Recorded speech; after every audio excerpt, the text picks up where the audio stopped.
Actually, I was told I should make the lecture a little short because there will be a lot of questions. So I'll try to finish soon in just 5 minutes. Now the next one is Bhakte Bhojayate Chaiva.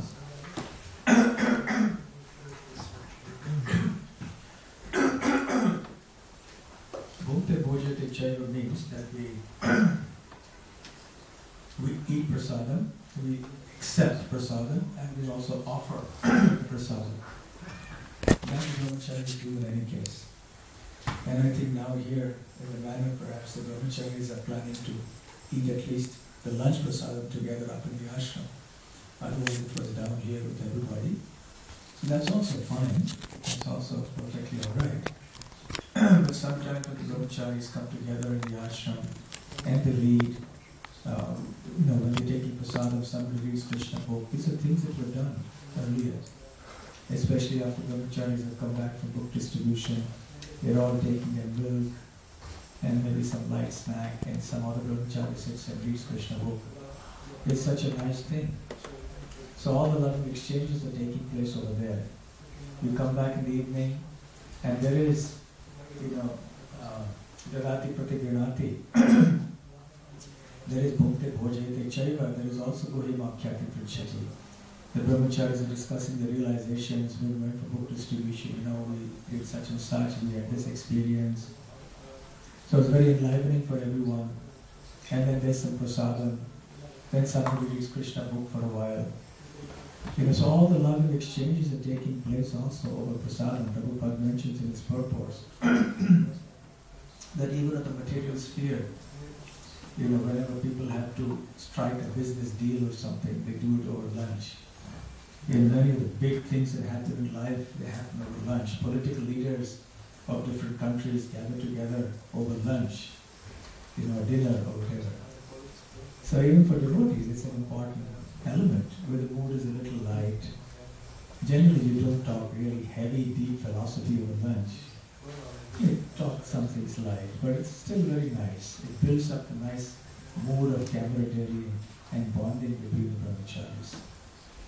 So this verse is very important for us because it indicates the 6 principles of loving exchanges amongst the devotees.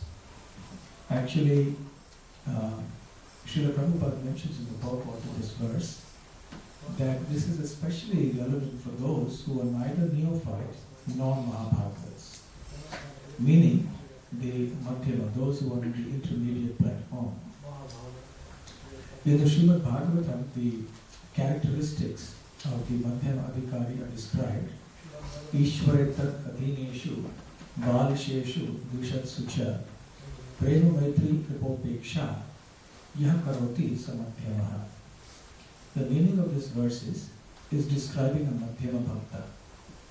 And he relates differently to 4 different categories. First there is Ishvara, or the Supreme Lord. Then there is Tat Adhineshu. Tat refers to Ishvara, that is to Krishna. Adhineshu means those who are surrendered to him, that is the devotees. The third is Balisheshu, those who are ignorant but innocent, not envious.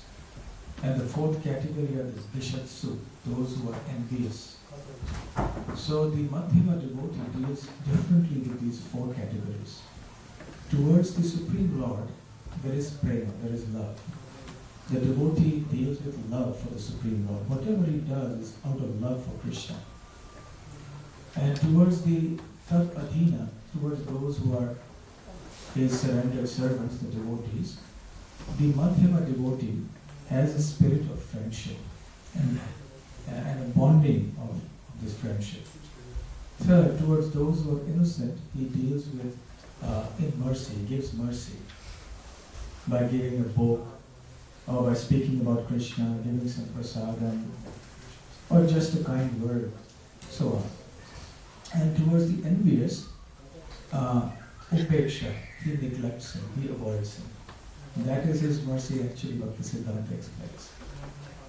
So Prabhupada explains in the purport of this verse that this verse indicates 2 of these factors.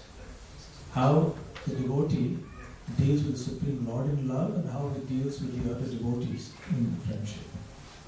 So 2 of those 4 characteristics of the Madhyama are to be found here.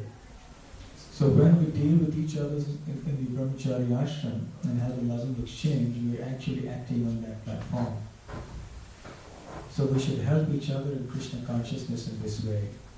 And very soon we will see that life in the ashram becomes so blissful, we will not want to exchange it for anything else. Brahmacharis need a little facility, not much. And that's all they need. And then if these exchanges are there, they can move very rapidly towards success in Krishna consciousness.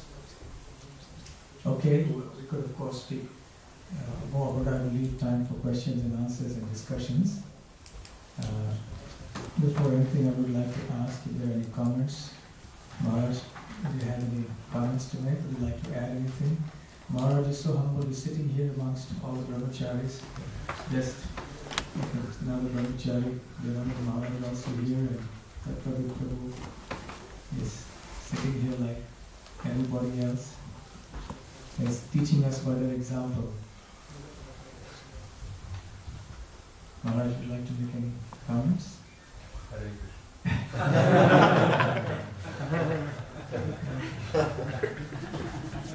Janavanda Maharaj, would you like to add anything? Any comments?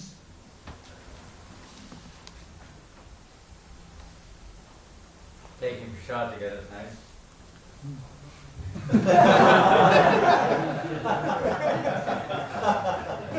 You never fall asleep. I have fallen asleep at least 4 times during the shot. Keep a note. But even if you fall asleep during the shot, at least if you're with devoted. It's very important taking the shot together. We're right in front of this beautiful painting here, so I can Yes. Very important. Serving and prasadam, receiving prasadam. Serving prasadam lovingly, serving prasadam very nicely. Learning how to serve prasadam. We're expert at this, Maharaj. Another time you have to give a loving session on how to serve prasadam so that we all get the best results from our exchanges. Very important thing. Yes. Chaitanya Mahaprabhu personally demonstrated by his example. The description of the Chaitanya Charitamrita, he personally feed the devotees with his own hands, very lovingly. That's an important bhojayate, an important aspect of loving exchanges amongst the devotees. Thank you, Maharaj. Are there any other questions or comments? Yes. Maharaj, what is your opinion or the opinion maybe there's some opinion about when we take away from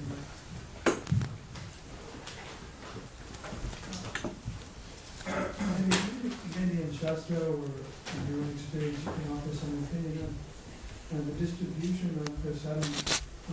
Sometimes the devotees sit on the floor and prasadam is taken around to them.